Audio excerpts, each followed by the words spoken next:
A tale of two birds. There once lived a bird and her two newborn babies in a forest. They had a nest in a tall, shady tree, and there the mother bird took care of her little ones day and night. One day there was a big storm. There was thunder, lightning, and rain, and the wind blew down many trees. The tall tree in which the birds lived also came down. A big, heavy branch hit the nest and killed the bird. Fortunately for the baby birds, the strong wind blew them away to the other side of the forest. One of them came down near a cave where a gang of robbers lived. The other landed outside a rishi's ashram a little distance away. Days passed and the baby birds became big birds. One day, the king of the country came to the forest to hunt. He saw a deer and rode after it. It ran deep into the forest, followed by the king. Soon the king lost his way and didn't know where he was. He rode on for a long time till he came to the other side of the forest. Very tired by now, he got off his horse and sat down under a tree that stood near a cave. Suddenly he heard a voice cry out, "Quick, hurry up! There's someone under the tree. Come and take his jewels and his horse. Hurry, or else he'll slip away." The king was amazed. He looked up and saw a big brown bird on the tree under which he was sitting. He also heard faint noises issuing from the cave. He quickly got onto his horse and rode away as fast as he could. Soon he came to a clearing which looked like an ashram. It was the rishi's ashram. The king tied his horse to a tree and sat down in its shade. Suddenly, he heard a gentle voice announce, "Welcome to the ashram, sir. Please go inside and rest. The rishi will be back soon. There's some cold water in the pot. Please make yourself comfortable." The king looked up and saw a big brown bird in the tree. He was amazed. "This one looks like the other bird outside the cave," he said to himself loudly. "You're right, sir," answered the bird. "He is my brother, but he has made friends with robbers. He now talks as they do. He doesn't talk to me anymore." Just then, the rishi entered the ashram. "Welcome, sir," he said to the king. "Please come inside and make yourself at home. You look tired. Rest for a while. Then you can share my food." The king told the rishi the story of the two birds and how each had behaved so differently, though they looked so alike. "The forest is full of surprises," he said. The holy man smiled and said, "After all, one is known by the company one keeps. That bird has always heard the talks of robbers. He imitates them and talks about robbing people. This one has repeated what he had always heard. He welcomes people to the ashram. Now come inside and rest. I'll tell you more about this place and these birds."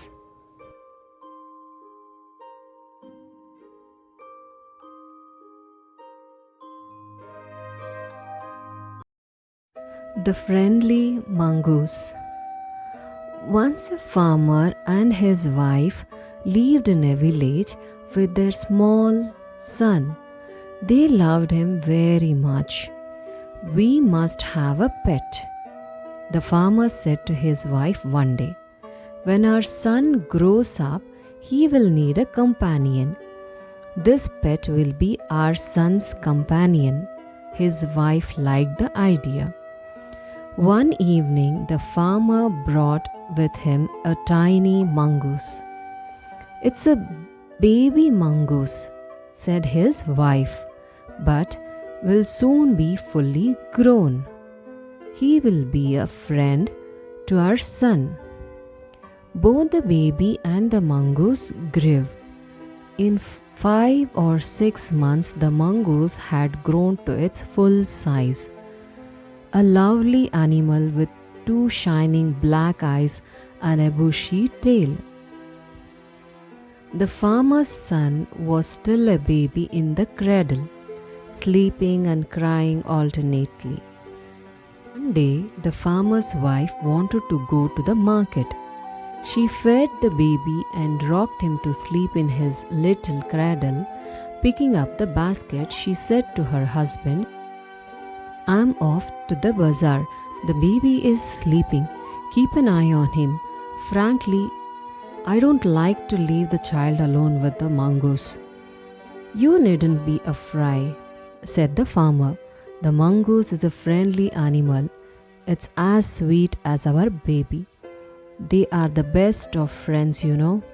The wife went away, and the farmer, having nothing to do in the house, decided to go out and take a look at his fields not far away.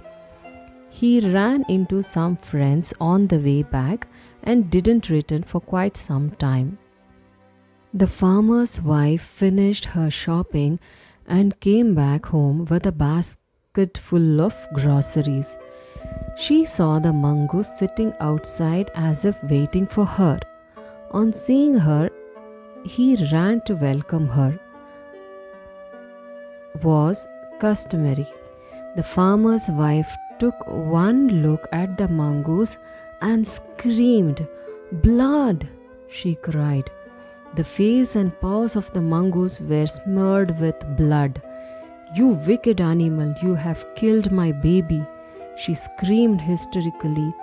She was blind with rage and with all her strength brought down the heavy basket full of groceries on the blood-smeared mongoose and ran inside to the child's cradle. The baby was fast asleep, but on the floor lay a black snake, torn and bleeding. In a flash, she realized what had happened. She ran out looking for the mongoose. "Oh, you saved my child. You killed the snake. What have I done?" she cried, touching the mongoose, who lay dead and still. Unaware of her sobbing, the farmer's wife, who had acted hastily and rashly, stared long at the dead mongoose. Then she heard the baby crying. Wiping her tears, she went in to feed him.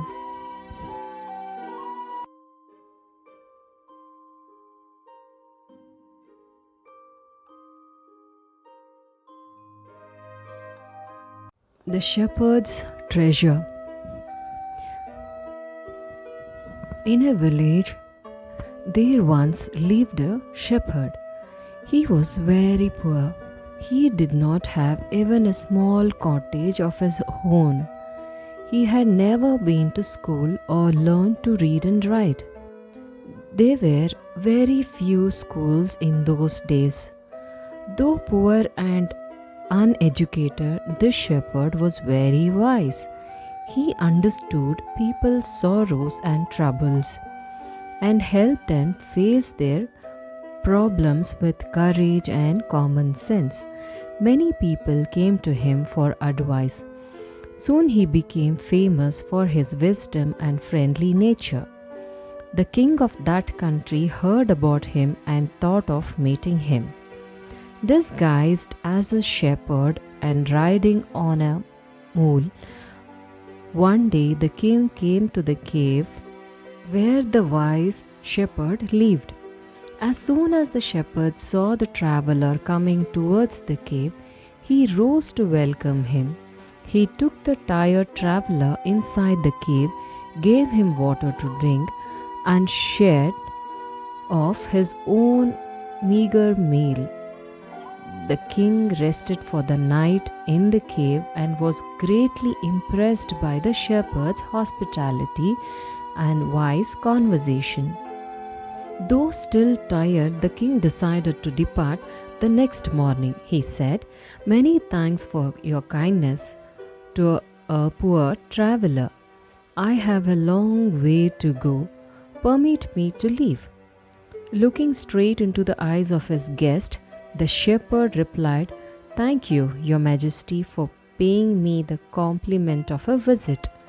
The king was astonished as well as pleased. "Is indeed very wise," he thought to himself. "I need people like him to take work for me."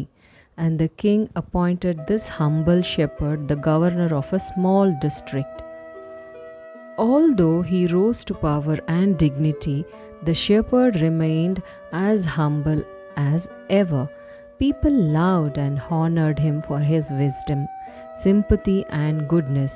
He was kind and just to one and all. His fame as a fair and wise governor soon spread throughout the country. Now the governors of other provinces grew terribly jealous of him and began to talk to the king against him.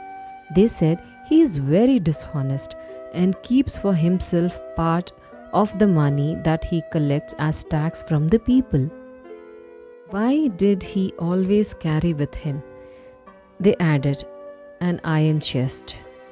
Perhaps he carried it in the treasure that he had secretly collected." After all, they said mockingly, he was an ordinary shepherd and could behave no better. At first, the king did not pay attention to these reports. But how long could he ignore these governors and their endless stories about the shepherd? One thing was certain, the king discovered the new governor did carry an iron chest with him all the time. So one day the new governor was summoned to the palace. He came riding on his camel, and to everyone's delight, the famous iron chest was there, fastened securely behind him on the camel's back. Now the king was angry. He thundered, "Why do you always carry the iron chest with you? What does it contain?"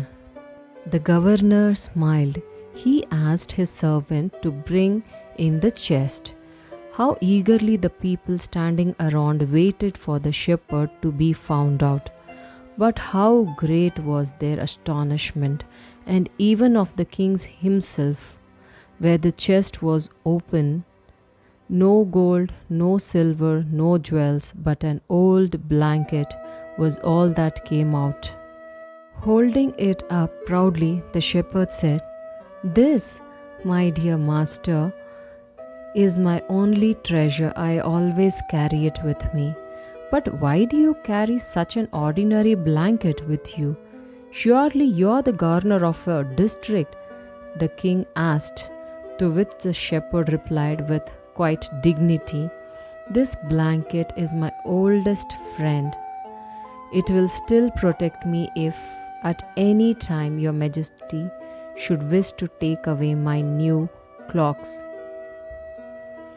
How pleased the king was, and how embarrassed the jealous governor became to hear the wise man's reply. Now they knew that the shepherd was indeed the humblest and the wisest man in the land. The king made him the governor of a much bigger district that very day.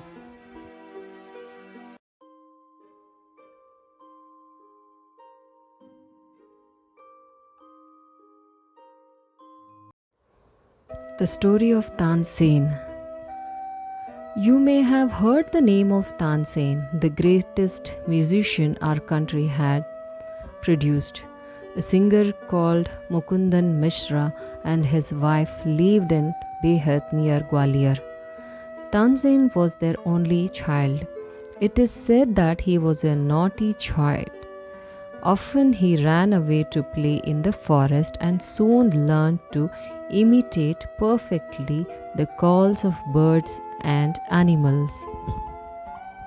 A famous singer named Swami Haridas was once traveling through the forest with his disciples.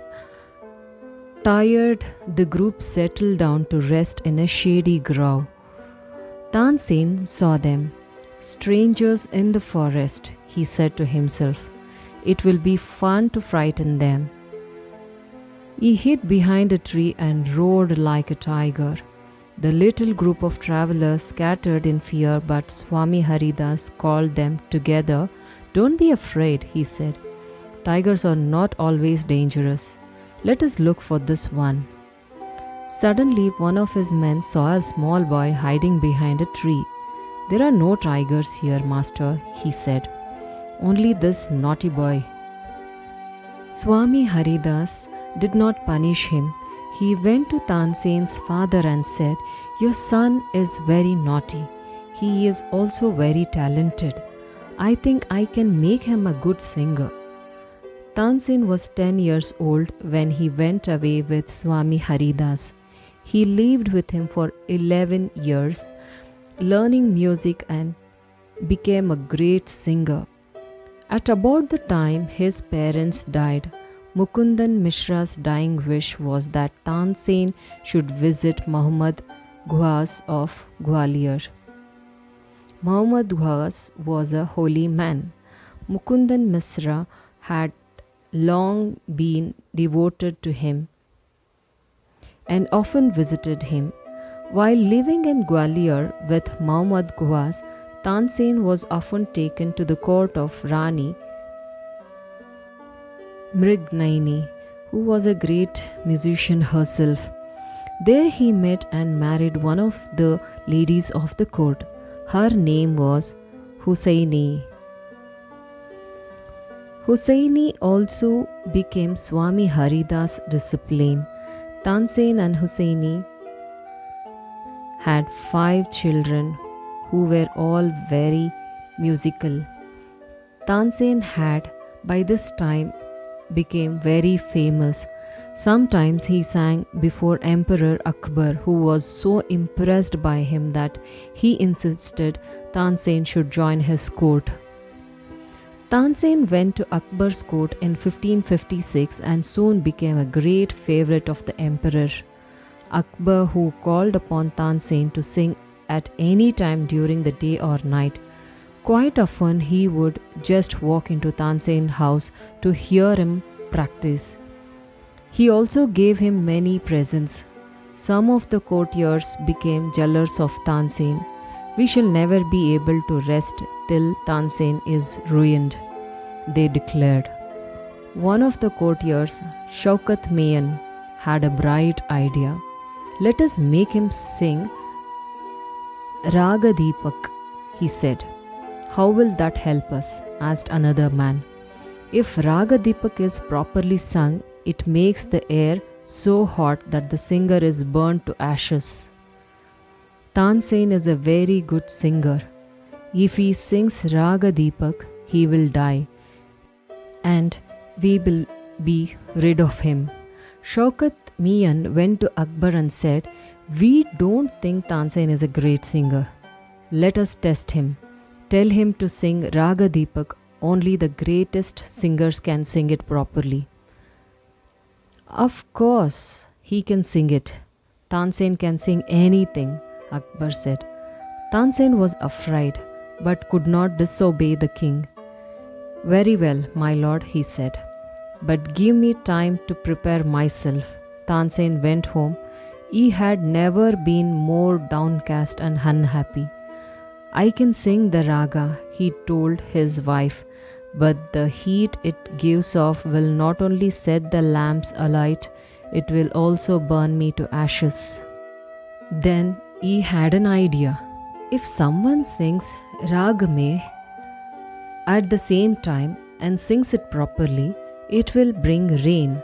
Perhaps our daughter Saraswati and her friend Rupavati could do it, he said. He taught the 2 girls to sing Ragame. They practiced night and day for 2 weeks. Tansen told them, You must wait till the lamps start burning and then you start singing. The legend goes that on the appointed day, the whole town assembled to hear Tansen sing Raga Deepak. When he began to sing, the air became warm. Soon, people in the audiences were bathed in perspiration. The leaves on the trees dried up and fell to the ground. As the music continued, birds fell dead because of the heat, and the water in the rivers began to boil. People cried out in terror as flames shoot up out of nowhere and lighted the lamps. At once Saraswati and Rupavati began to sing Ragame. The sky clouded over and the rain came down. Tansen was saved. The story goes that he was very ill after this, and Akbar was sorry that he had caused him so much suffering. He punished Tansen's enemies. When Tansen got well, the entire city rejoiced. Tansen remained Akbar's court singer till 1585. When he died, he composed several new ragas. Tansen's tomb is in Gwalior. It is a place of pilgrimage for musicians.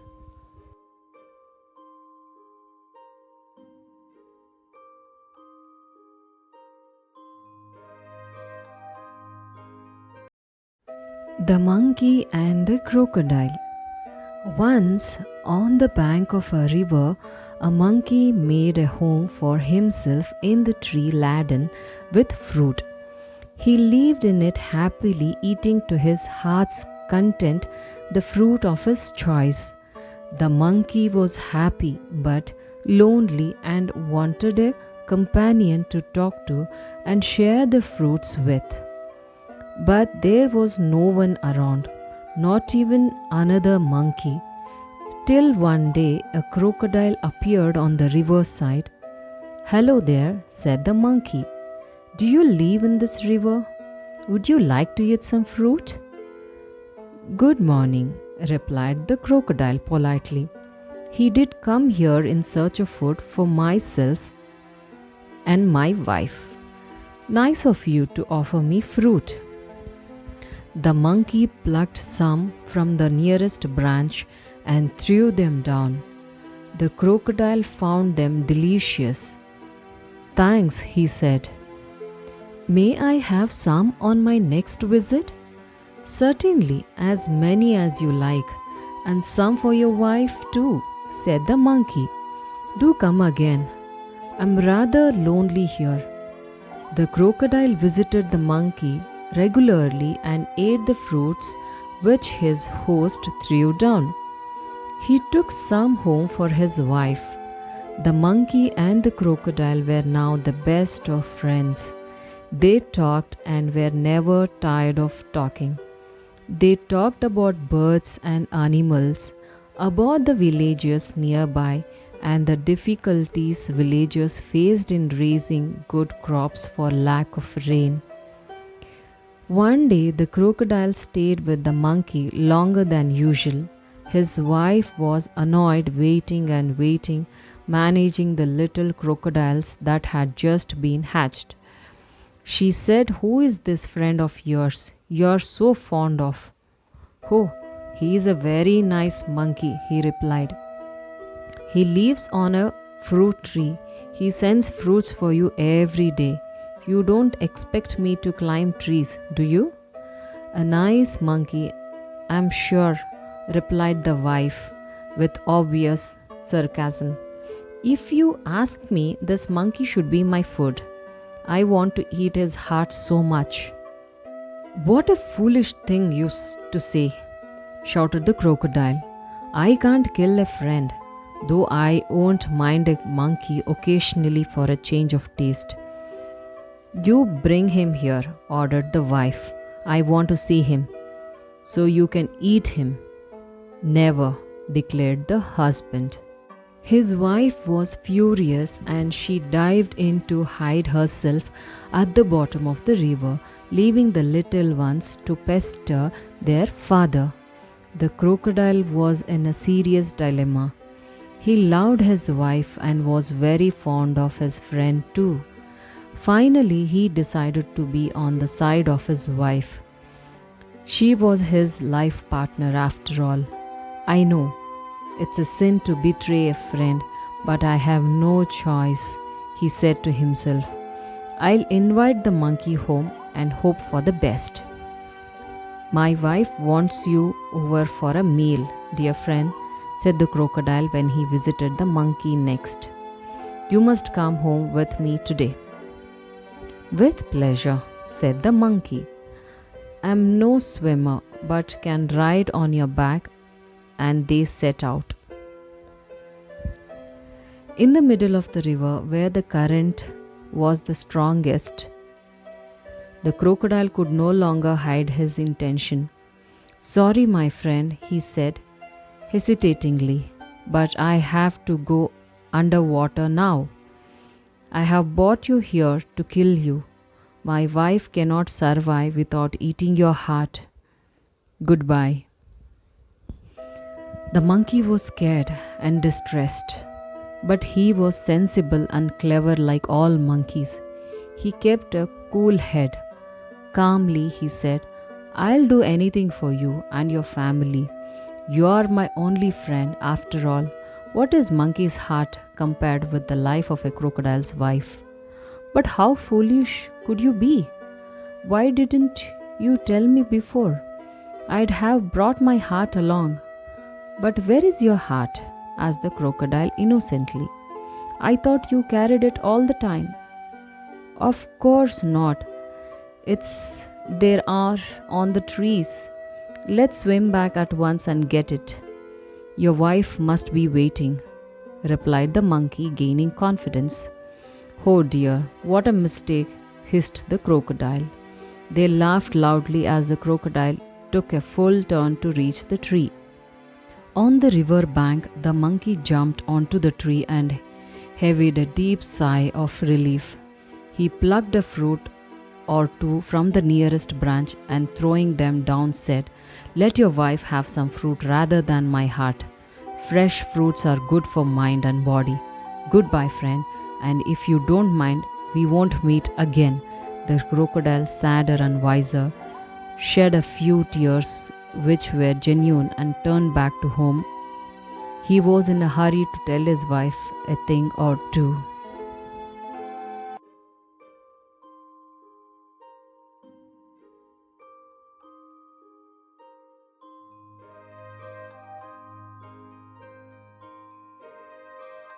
The wonder called sleep.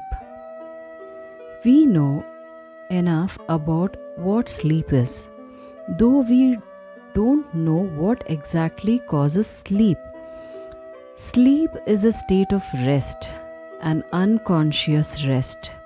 When we sleep, our body recovers from fatigue caused by the day's activities. After a good sleep and the rest that it gives, we become alert and active again, ready for the normal activities of the day.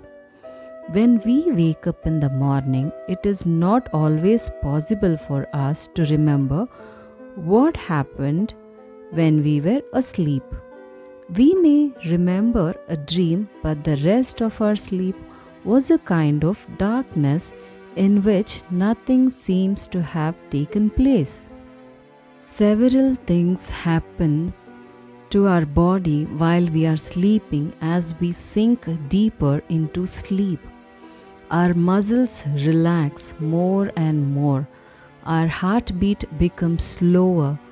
Our temperature and blood pressure go down. The ever active brain also slows down so that we can't think or act consciously, but we dream. When we wake up, our temperature and blood pressure rise to normal. Our heartbeat and breathing also become normal, and we are fully awake and have forgotten most, if not all, the dreams that we had while sleeping. What is a dream? It is an activity of the mind that takes place when we are asleep. Some dreams are probably while others are not. That only means that many of the things that happen in dreams could happen when we are awake. others could not. Dreams seem to be important for several reasons. One is that a dream can help us to sleep through noise or other disturbances. For example, the alarm clock rings, but our mind causes us to dream that the telephone or doorbell is ringing and that we are awake and answering it. Certain doctors have found that one's dreams often reveal a great deal about one's problems and that, if understood correctly, they can provide a key to the solution of those problems. But we must remember one thing: dreams cannot be used as a way to tell the future. They simply can never tell the future. Sleep is the most common experience, but how many of us really think about the wonder and power of sleep?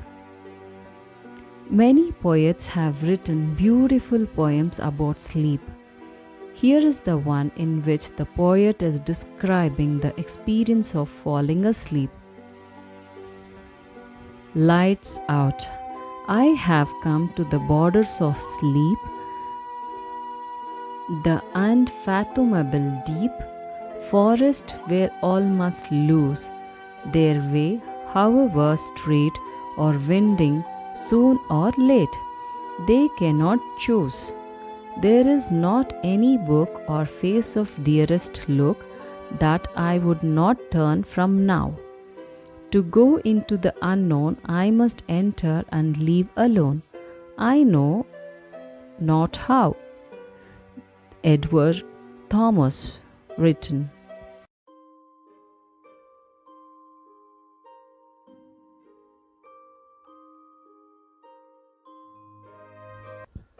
A pact with the sun. Saida's mother had been ailing for a long time. Fever, cough, body ache, painful joints, and what not. Treated by a variety of physicians for weeks. She often showed signs of improvement but soon relapsed into her old, sick self, one complaint substituted by another. Though weak and colorless, she was forbidden normal food and was under strict orders to remain perpetually confined to her small, dingy room with doors and windows fastened, deprived of sunshine and fresh air.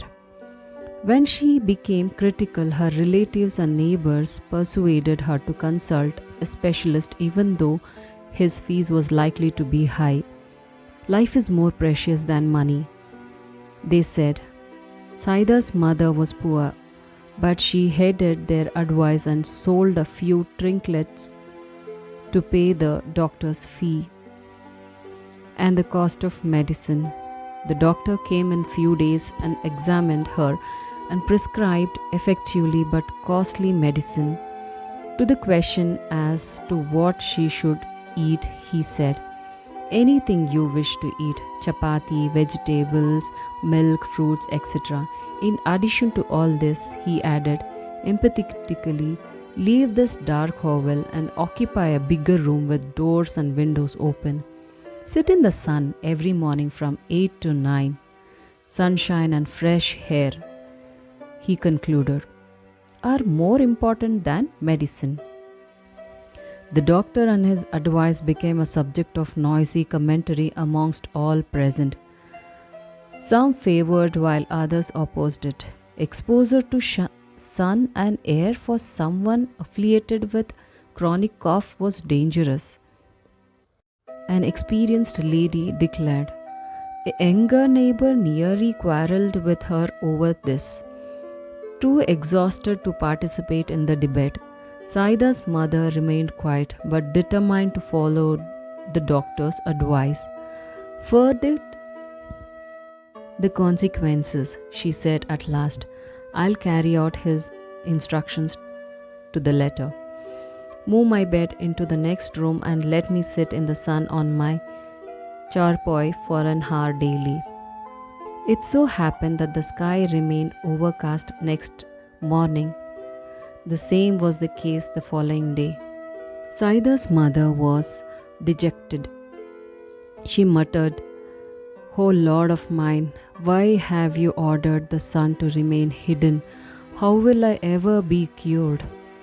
Saida was playing with her doll nearby and she heard her mother's lament but kept calm.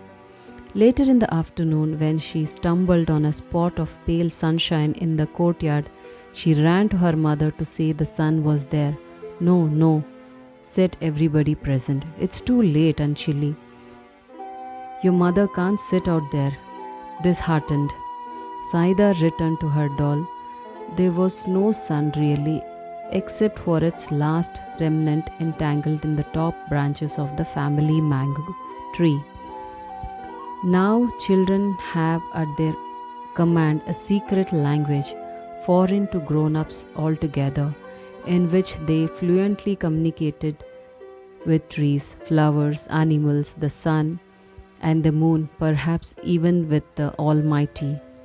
Using that special language, Saida addressed her remark to the last departing ray of the sun. "Dearest sister, do come tomorrow with lots of warmth and brightness. You see, my mother is ill and needs your help." "Surely," answered the light. "Don't look unhappy. We'll be here at the fixed hour." Next day, early in the morning, when the sprightly sun rays embellished themselves for their journey down to earth, the sun said, "It's our day off again. We are staying up here. The road to earth is blocked by an army of thick, mucky clouds." The little rays so much wanted to go down for a lark, but they remained quiet. One of them, though, who had made a pact with little Saida, said, "Sir, I can't stay back. I have given my word to Saida, whose mother is ill and needs our help. I'll pierce through the clouds to reach Saida's courtyard. How else will her mother be cured?" Hearing this, all the rays nearly staged a revolt against their father, the sun. "Fancy staying back again," they said in a single voice. "What will the people of the earth say about us, that we of the heavens have turned liars?" The sun relented. "Please yourself," he said. "Mind your clothes, though. The clouds are mucky. Never mind our clothes. We can always change, but go we must." And the rays rushed towards the earth. The clouds stood guard between them and Saida's courtyard. The little rays focused their heat, and they had enough of it. On a battalion of clouds which had to flee from its post, the rays got through, shooting past the bewildered clouds. They were already late. Saida saw the whole host of them approaching, and her heart leapt with joy. She shouted, "Amma, Amma, the sun is here, come out." The old lady's eyes welled up with tears of gratitude. Her child boy was placed in the courtyard, and she sat on it for an hour, reclining against bolsters. It had been months since she had felt the sun on her hands and face and breathed in fresh air. She thought she was in a new world. Though pale, and her face glowed and her eyes shone bright, she saw her child too bathed in sunlight and kissed her. The morning air brought in a new fragrance from nearby flowers. The birds chanted a new tune. Saida's mother felt better already. She is fully recovered now, but she still follows the doctor's advice. An hour of sunlight and lungfuls of fresh air every day.